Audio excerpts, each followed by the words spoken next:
I'm Jake Gilmore. This is Bonnie. And I'm Bonnie. What's your last name, please? Smith. Smith, that's right. S-M-I-T-H. Bonnie, tell me a little bit about your yoga experience, like how it began. Okay, well, I used to be a jogger, and I jogged for many years, and then like many people started developing some problems with my shins, and was introduced to yoga actually in my early 60s. Nice. And have been doing yoga for now, 22 years. Excellent. And I liked it. I also did a bit of aerobics when that was in vogue, and I was climbing steps and boxes and doing that sort of thing. But I found that the yoga really not only helped me physically, but also mentally. Mm-hmm. And I'm a type A, and I need to be able to relax. And I found that through yoga, I actually, for 1 hour, could focus on nothing but yoga and what the instructor's saying, and actually, almost just fade out. Yeah. That's awesome. Yeah. That's awesome. So with that kind of mental toughness and trapeze that kind of takes place, like, do you find poses like mountain pose or like Shavasana, do you find those poses kind of hard for you mentally at times? I thought I would. My yoga, I do like to go to classes with flow. Mm-hmm. I don't want to come in and meditate for an hour because I can't do that.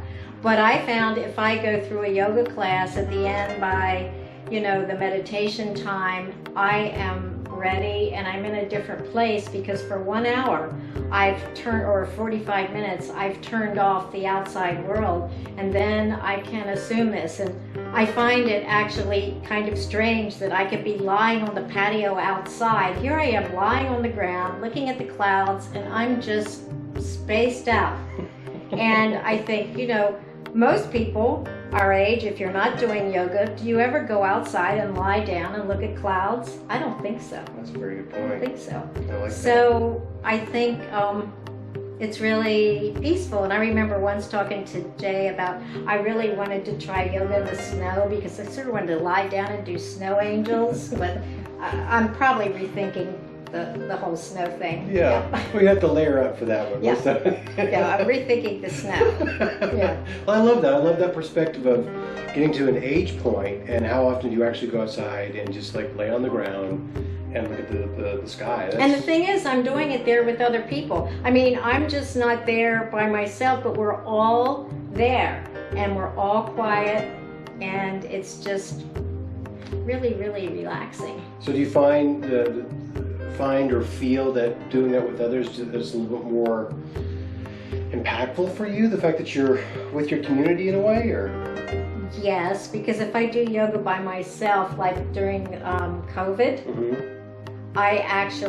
You can cheat when you're doing it by yourself. You don't really, I know yoga is not competitive, but you can actually, in other words, you can just take it a little easy. Where I'm with a group, for me, there is a little bit of like, I want to do this, Mm-hmm. I do it, I'm a little better. There's a sense of accountability with it. Yes.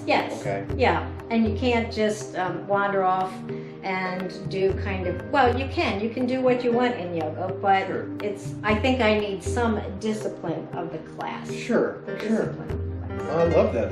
Thank you for sharing that. See, this is why I like doing these interviews, is we have like the framing of our questions, right? Right. Then it's really about having the conversation and be like, trying to get down to the nitty gritty of what the personal perspective is on the practice, and that's why I love doing these interviews. So I'm already loving this, just to let you know. Okay. So we've kind of talked about where it's taken you a little bit. I mean, do you want to add on to what yoga, how it's taken you? Well, I think the other thing is, in my professional career, I was involved in healthcare administration, and I never really thought that I would someday be doing art. And for the past almost 20-some years, I guess in my early 60s, I had a real change in my life.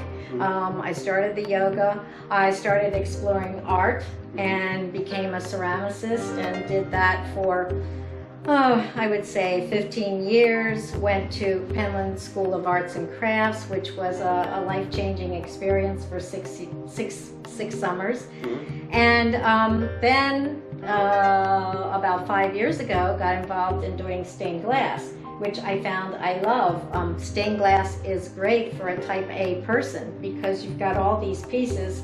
And I also like to put puzzles together. So if you put all that together, you can see, yeah. And I love doing that, and actually have said that during the classes here, sometimes during that meditation time, I have had ideas. They've just come to me, either the shape of a design or also colors. Sometimes meditation, I see color. And when I close my eyes, and particularly if I put, it's in the summer and the sun is out and we're outside, I put the iPad on, I see colors. Excellent. And that has actually led to some pieces of art. So I think it all kind of comes together. I was influenced, actually, colors of Monet.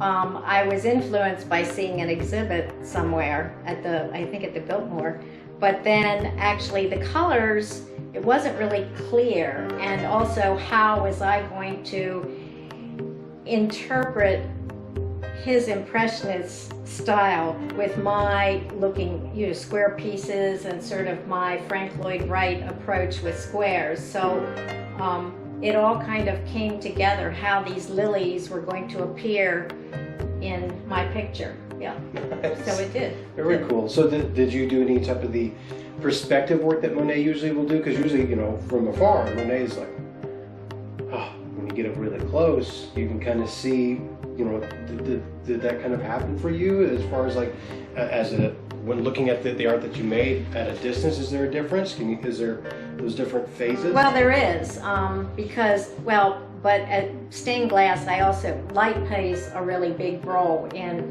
how it's going to look and the texture of the glass. And so I was interested not only in color, but also in the texture to portray movement in water. Even though I'm just doing glass, to use glass that had ripple effect so that there was this feeling of water. Nice. In addition to the colors of Monet and doing these little pink lilies, even though, like I said, if he was to come back today and see it done in squares, I'm not sure, because I don't think he liked cubism, but my interpretation, right? That's awesome. That's so great. So within Shavasana and that creative process, because I don't want to assume, we were talking about that, that in-between time in Shavasana where you're lying there and you look at the clouds.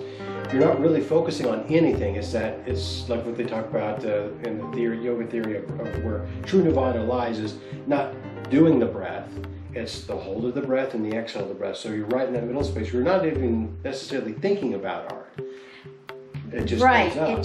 It just comes up. And also, I found that the breathing techniques that I've learned in yoga have really been helpful to me. For instance, like when I go to the dentist office and I really don't like it, it does. I can just start thinking about, remember, focus on the breath, and if you focus on the breath, other things go away. So I found that helpful. And also, again, going back to the type A, when I'm kind of stressed out, just like slow down, think about breathing, and I think that's helpful. Right. And the other thing for me, yoga, we Wells might get into this, is my age, okay? Sure. And I'm 79 and I will be 80 in 2023. And I think yoga has kept me flexible.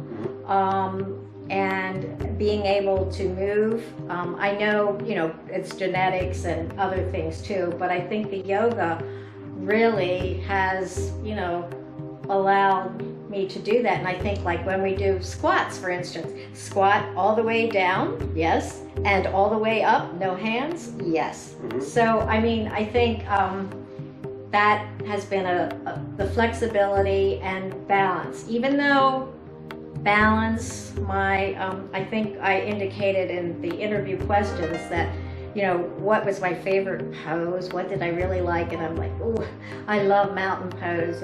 Not mountain pose, I'm sorry. Half moon, half moon. And I used to be able to do a perfect half moon. I can no longer do a perfect half moon. Yeah.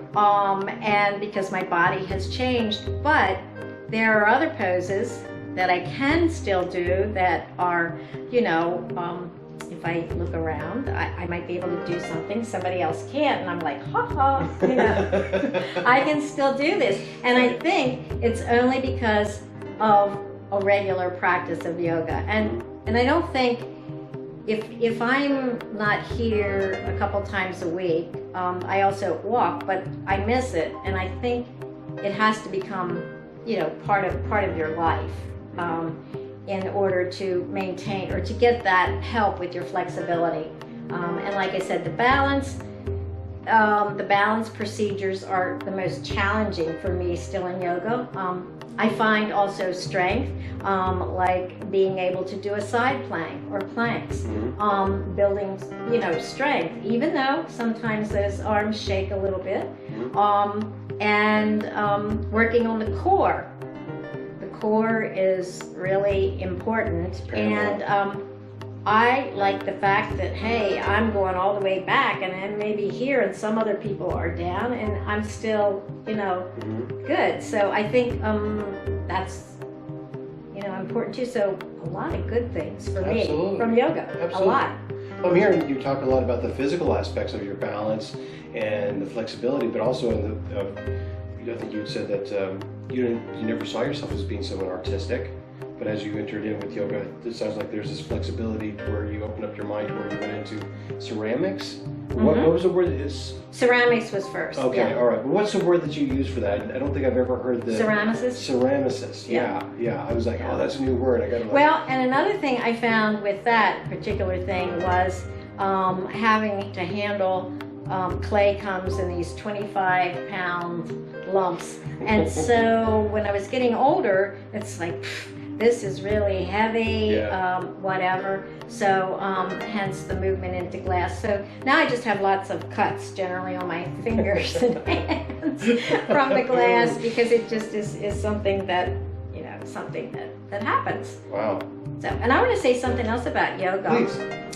Is there's also, in the classes, you don't always know everybody, but then there are regulars, and those regulars become friends, and you all share, you know, that time together. And there's, in class, you know, there's often joking around, you know, when you know somebody, and also it's just a nice feeling to be part of a group that's all doing something together. I think there's something really special about that. I agree 100% with that. Yeah, it improves community strength, and just the unity of doing things in tandem, I think is, I know there's got to be some great essays out there about. Well, and it's also, you know, motion, when you look around the class, to me too, poses, they all have beauty.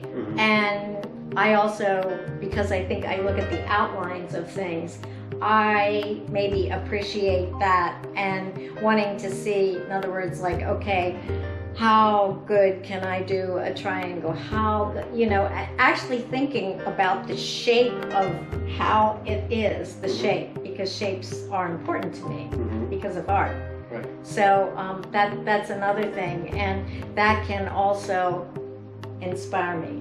Yeah. I love it. That's great. That is great. That's such a cool concept, and good, a healthy and refreshing take on a personal practice like yours. So I mean, I can look at a shape of yoga, and it might not be that person, but that shape can be translated into the art. Okay. And only I might know it's in there, but it's there. Yeah. It's where the inspiration. It's where the inspiration came. I love it. And why is that? Why is the half moon your favorite pose? I think, again, it has to do with the beauty of the pose. I think, well, I also like the moon a lot, okay? Just the moon. Yeah. And very much into full moon, different times with the moon, and I think that has an impact on my art too. Okay. But I don't know, half moon to me is just, it's like a perfect compliment. If you can have someone who can do a really beautiful, it's just lovely, just lovely. Well, how would you, if you were to teach someone into a half moon pose, what words would you use to put them in that? You know, no need to overthink it. Just try to walk through in your head like how you kind of go through those steps to get to that pose. You mean mental or physically? That's a good question. You want to do both? Okay, well, Physically first? physically, you know, I know that I'm going to have to kind of move my hips out, and I'm going to turn over, and I'm going to reach up, and then by now I'm hoping I'm not going to fall, right? And, you know, and the leg comes up, and then it's like, wow, am I going to be able to stay here, you know? And then now it would take me, I would have to have the wall, because then you feel very secure, and then you can dare to go a little deeper into it. But and mentally, it's, well, the first thing is like, oh, am I going to be able to do this? You know, but mentally, when I could do it really well, I think it was like just that expression that my body can do this. And also, it is, to me, a recognition to the moon. It's sort of a salute. It's a half moon, but it's a sort of my bowing to the moon in a way. That's awesome. I love that. That's a great Bowing perspective. to the moon, Yeah. but sideways. Yeah. But I mean, yeah. So it's sort of paying homage to the moon. That Bonnie. To the moon. It's beautiful. To I the really, moon. really like that. Yeah. That's gonna, because I enjoy that pose as well, and I had never thought of it that way.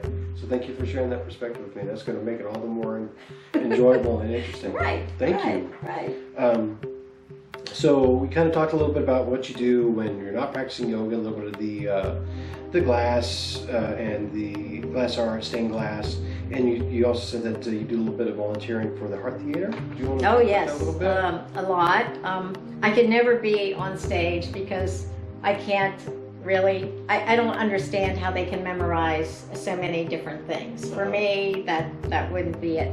But I've always been involved in fundraising, so joined the Heart Board and actually was the president, and have continued to raise money for the theater because I just think it's great in our small community to have something as stellar as Heart Theater. It's amazing, and I just really enjoy being with those people because they're creative in a whole way I can't be, but I can appreciate, you know, what they're doing. So I like doing that. Yeah, it's awesome. different. It's different for me. Like I said, not on stage. My idea, if I was ever on stage, is to wear a really pretty outfit and have no lines and just stand there. Yeah. Yeah. You should totally do that. Just that. Just that. Have you ever done that before? No. But that would be my idea of being on stage. Okay. Yeah. All right. Well, what are your favorite plays? Do you have any favorite plays? Well, I think, like everybody else, I probably really like the musicals. I mean, you know, things like some of the old standbys, like, you know, Fiddler on the Roof, and this summer, 76 Trombones. Those are one. And we just had Little Women, which I really like. Actually some Shakespeare too, which I didn't really think I would like, but they have different types of ways of portraying and doing Shakespeare, and so I just find the whole thing, it's a creative experience for me, actually, in the audience too, as well as the people on stage, because I like it. That's all. I like it. I understand what you're saying. I'm a theater kid. I grew up doing all that stuff at my high school. I was on stage, off stage, building the sets and all that type of stuff. So when I read that, I was like, oh, right, fellow, lover of theater. And I went and I saw Oliver. Oh, there okay. At the Art Theater. That was a great production. I saw one other, and I'm just totally blanking on it. But in my high school, when we did a version of Romeo and Juliet, it was like a 1920s gangster type of theme, you know. So everybody was in the, you know, the suits and everything, and that was a really cool production. And then I was in Once Upon a Mattress. That's a good. That's coming to Heart. Awesome. Actually, and it's going to be produced or acted by our kids at Heart. Oh, cool. So those are, I think, in that cast. Well, we have little ones that do. They just did Three Little Pigs. I think the elementary school, but then some of the high school, you know, they've just taken acting classes at Heart, and they are so great. But Once Upon a Mattress is coming very shortly. It's one of my favorites. I'll definitely have to go check that one out. Yeah. Another one I liked was Great Gatsby. I thought that's one of my very favorite books. I love the whole thing about West Egg and East Egg, and the clothing, and I liked Great Gatsby too. Chicago was another great one that they did. Chicago, and so just so many different ones. And then there's the serious side, like 12 Angry Men and To Kill a Mockingbird. Yes. One of my favorite books. Right, yeah. Right. Yeah. Wow. So. Yeah. So have you guys done To Kill a Mockingbird at Heart? Yes. When was that? Long time ago. I was going to say. Okay. All right. Well, hopefully that comes back around again, because it's so relevant. Yeah. You know what I mean? Unfortunately. So let's see. So one of your other favorite activities, walking the lake. Yes, and again, I often see other people from the yoga class walking the lake. Yeah. So quite a few of us, I think, do that, and that's another time where I find it really very reflective to walk the lake.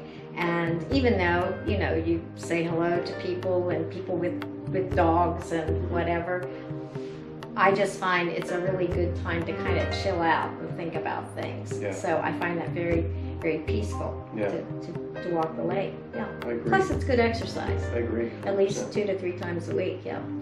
You know, I love how the water itself, the lake, is kind of like this cornerstone to the seasons. Because I mean, as each month kind of goes by, you get to see it just change so dramatically, with the centerpiece being the water. Yeah. You know, and But lately the water's disappeared because we've had some really foggy days, and I've been amazed that some of those very brave people, something I don't do, which is swim that well, first of all, you know, out there swimming, but how do you swim in a lake with fog? I mean, becoming disoriented as far as where you are. I think that's amazing. Yeah, no, amazing. thank you. Yeah, I would want to see the other side. Me too. Right? Me too. That would make me feel more confident. You know? Right.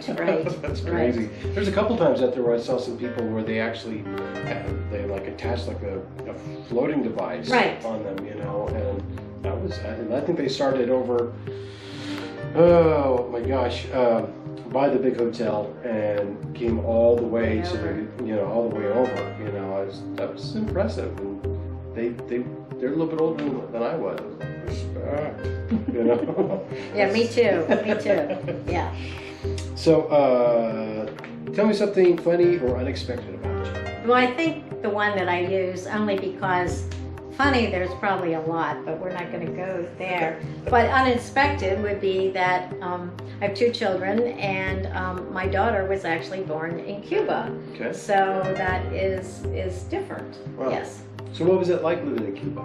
Well, we were restricted to a small area. My husband was in the Navy, so we were in Guantanamo Bay. Okay. Before it's what it became, years ago. Okay. And so we were confined within a 45-mile area with mines around us we had our soldiers or people from our military on one side, then there was this open zone, and on the other side you could see these other little lookout stations, and you could see the Cuban soldiers over there, and then in between, you know, were mines. So it was a different experience. Yeah. But it was a really good experience, and at that time we didn't have cell phones, and our connection back to the States was by ham radio. So yeah, we were actually there when there was the landing on the moon. Yes. Oh, wow. Yeah, a long time ago. So got pretty good at dealing with the ham radio? I mean, you dial in, that's yeah. You can have a handle. I think I was like Emerald Lady. I like emeralds, my birthstone. Okay. Yeah, what can I say? That's awesome. That's great. Emerald Lady was your handle. That's Lady. cool. Yeah. Haven't used that for a while. Yeah. No, not using it. Might have to go back to that. Yeah, that's awesome. So, do you still do any of the ham radio stuff? No. That was only because it was the only way we could communicate back to the States, and everything. Papers were late and so forth. So, but it was a good 2 years of leaving here and being in a completely different environment, and I think that's a good experience to have. Mm-hmm. Yeah, good experience. To be taken out of your normal environment and putting you in something totally new. I mean, what did you take away from that? Well, that I did like living where it was warm. Mm-hmm. Even though now I love the mountains. Sure. And just I don't know. I feel like it was a time where professionally I was kind of on a break those 2 years because I didn't work and so forth. So I think it was kind of a restful time. Excellent. Yeah. A restful time around minds, right? Right. Having a child. Yeah, right. yeah. Having Wow. a child. Being Pregnant. Yes. I love there's the contradiction in there, and I like that a lot. Yeah. That's that. I would read a story. Like But that. no problem identifying my child in the nursery because it was the only one that was born at that time. Okay. I mean, there were babies being born, but not a lot. I mean, like a nursery here you would go into, it would be a lot of babies, but there, not quite so many. I gotcha. Yeah. So moving forward, I mean, like, where do you kind of, like, what are your goals and your plans moving forward, like, just either within your art or your yoga practice? I mean, is there anything specific you see yourself veering off or changing or trying anything new? Well, I want to see myself get better in art, and take this, already I've progressed. I mean, the art started out with, making necklaces, and then it moved into small panels and large panels, and then recently doing sculptures working with my husband, who is a retired physician who does woodwork. So now we're making natural edge sculptures that stand 4 or 5 feet high, and then I'm doing glass inserts into, he cuts out areas of the wood, and then I'm putting the glass in there. So this is a new venture for us, and so just doing different things and taking this to different levels. And it's been interesting because for the 5 years it's progressed. I mean, I've done lamps, I've done like I said, the panels and the jewelry, and now these natural edge, and then triptychs, pieces. I'm working on one now which is 36, it's very big, and it has over 150 pieces. This is designed to go on the wall versus being hung where the light's behind it. So just finding new ways, working with this particular medium, which is glass, and where can I take this? And I really like combining it now that my husband and I are doing this collaboratively. Yeah.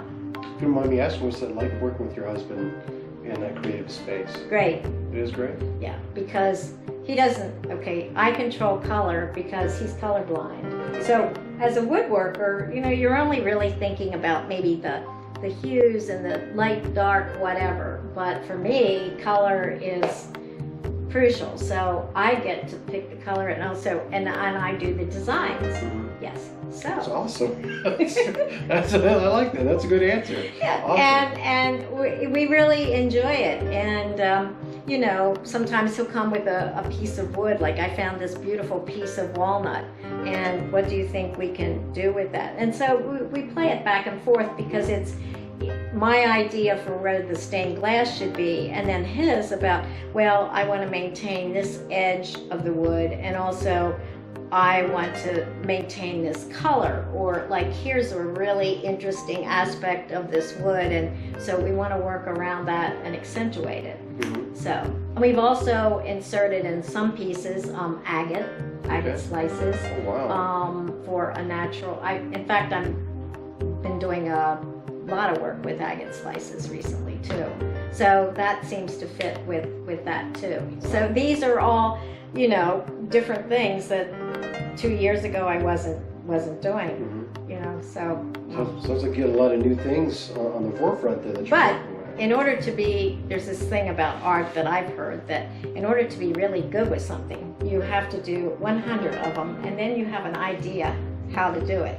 But then for me, it's on to the next one, and then, so it's really evolved. It has different times. That's great. But I don't like making functional things. Okay. And I think that was my problem with ceramics, because in ceramics, people make, I love ceramics, I love pots, I love mugs, but when you do ceramics, you know, you maybe make 100 mugs, 100, well, I shouldn't use 100, but anyway, you make a lot of something, and I tire very quickly of that. It's got to be new. How do I do this? So yeah, so functional pieces, you know, 1 or 2. So during that process, what's your creative process? Are you listening to music while you do that? Or Yes. Is there any, like, one specific? Oh, well, I listen to a lot of yoga type music. Okay. Spa music, very calming music. Okay. Particularly during soldering. Okay. When you really have to concentrate, or when I'm creating. But then, like if I'm doing other stuff like cutting glass, cutting my fingers, whatever, it's probably good to have on, you know, Elton John or something. Somebody can be singing or whatever during that. Okay. But when I'm soldering or creating, I don't like songs with words. Okay. Piano music is good. Okay. Piano music is good. Excellent. I mean, how does your husband work in that? And that's just you guys gonna listen to the same music, or you? Well, we can. He likes classical music, so like an opera. I could not have an opera on. That's too much drama. Too much drama. Yeah. So, but there are things like, you know, that we can definitely listen to together. I mean, he doesn't care. And I also like to burn incense. Okay. Or candles, or candles that have, you know, some soothing type.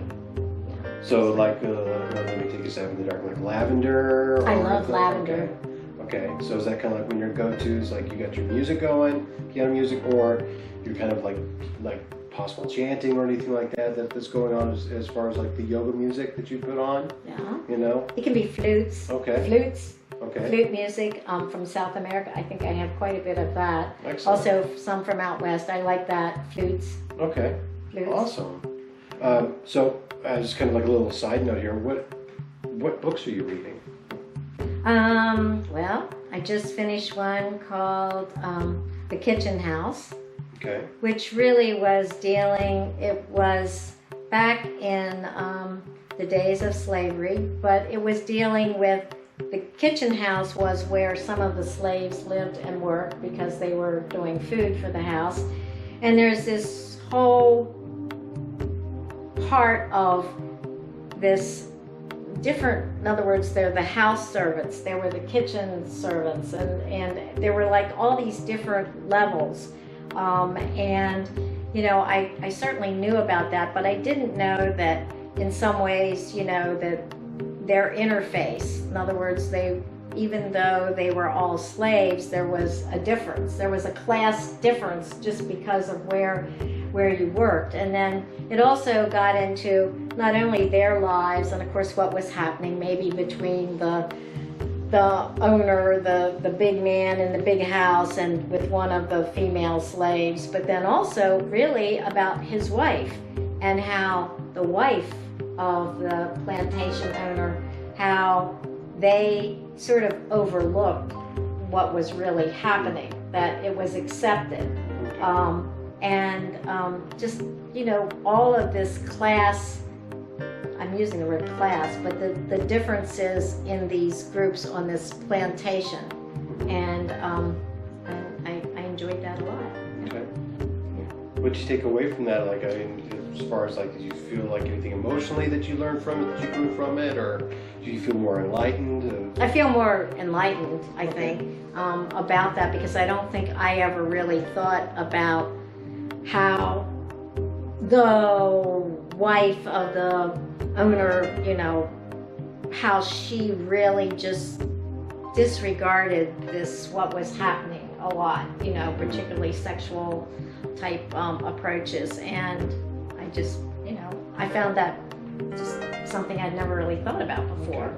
And then recently I just read something called City of Women, which was really dealing with women in Germany, you know, during the war, and kind of what was happening to the women left at home and how they felt, and the whole thing. Yeah. So what did you learn about that? I mean, it sounds like a heavy subject. It was heavy. It was very heavy.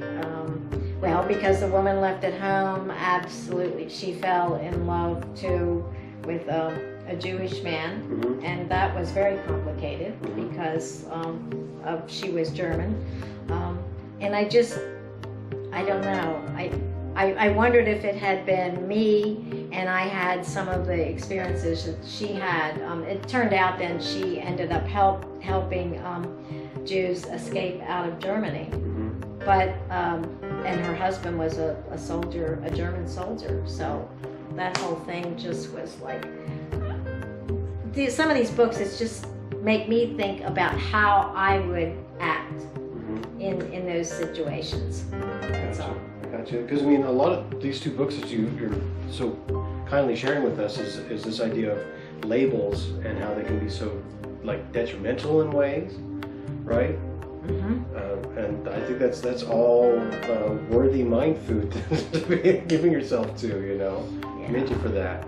Well, because I think sometimes today we think we've come a long way. I don't know how far we've really come, and particularly as a woman. Just makes you think, that's all. Yeah, and that's all I can hope for the human race is just please think.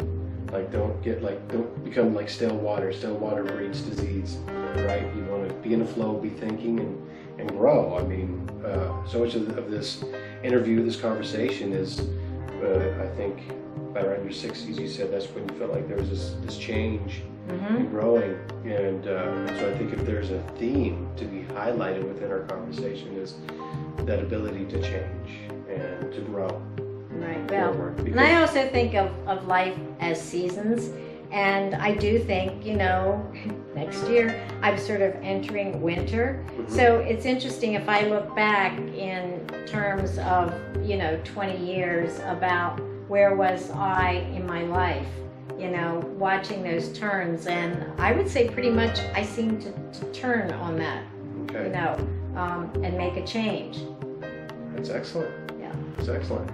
Since that's very inspiring. But it doesn't mean I go backwards.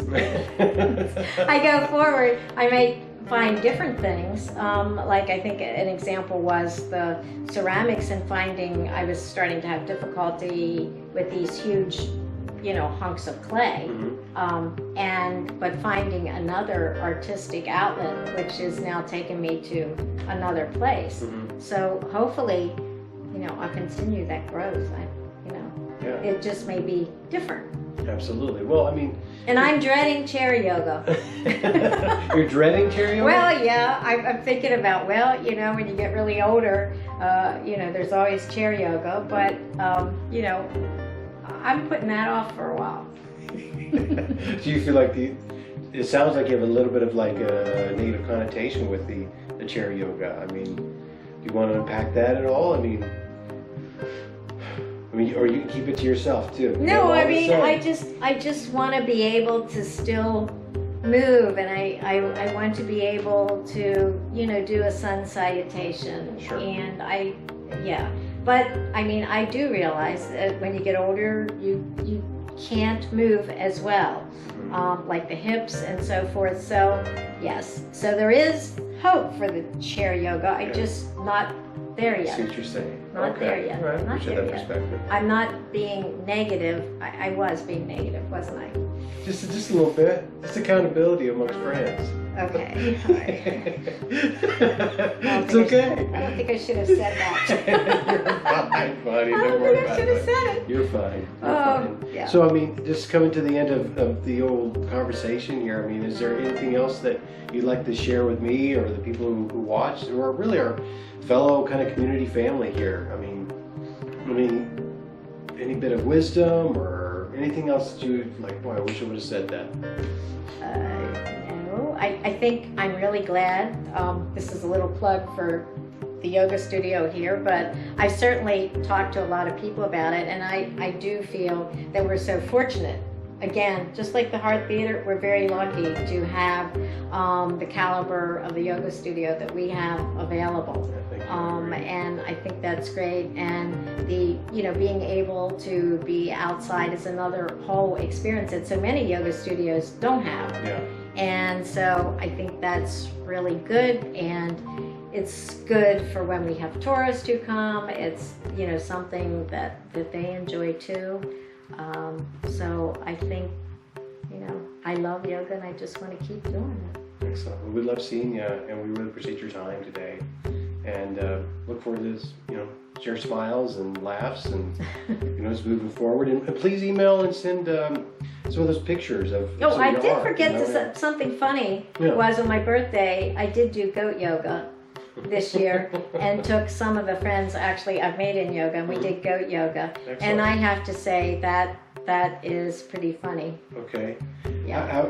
Out of the handful of people, did anyone get peed on or anything like that? No, they went on the side of the mats, and they had somebody actually coming around sweeping up and cleaning. Okay.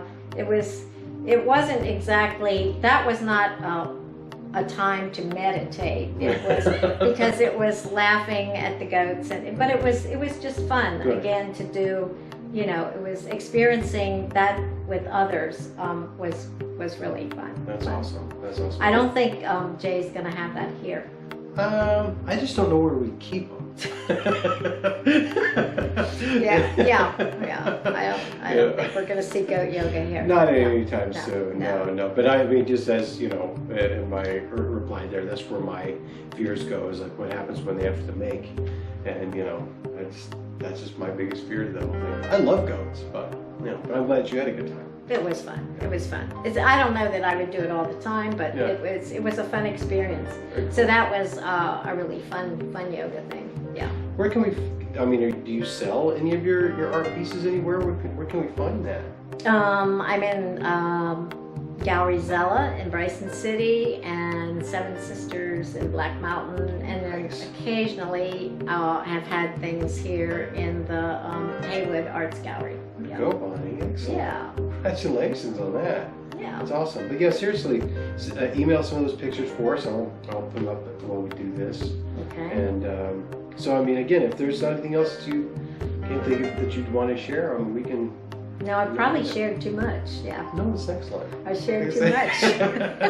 I shared too much. Yeah. Well, thank you very much. Okay. Appreciate you.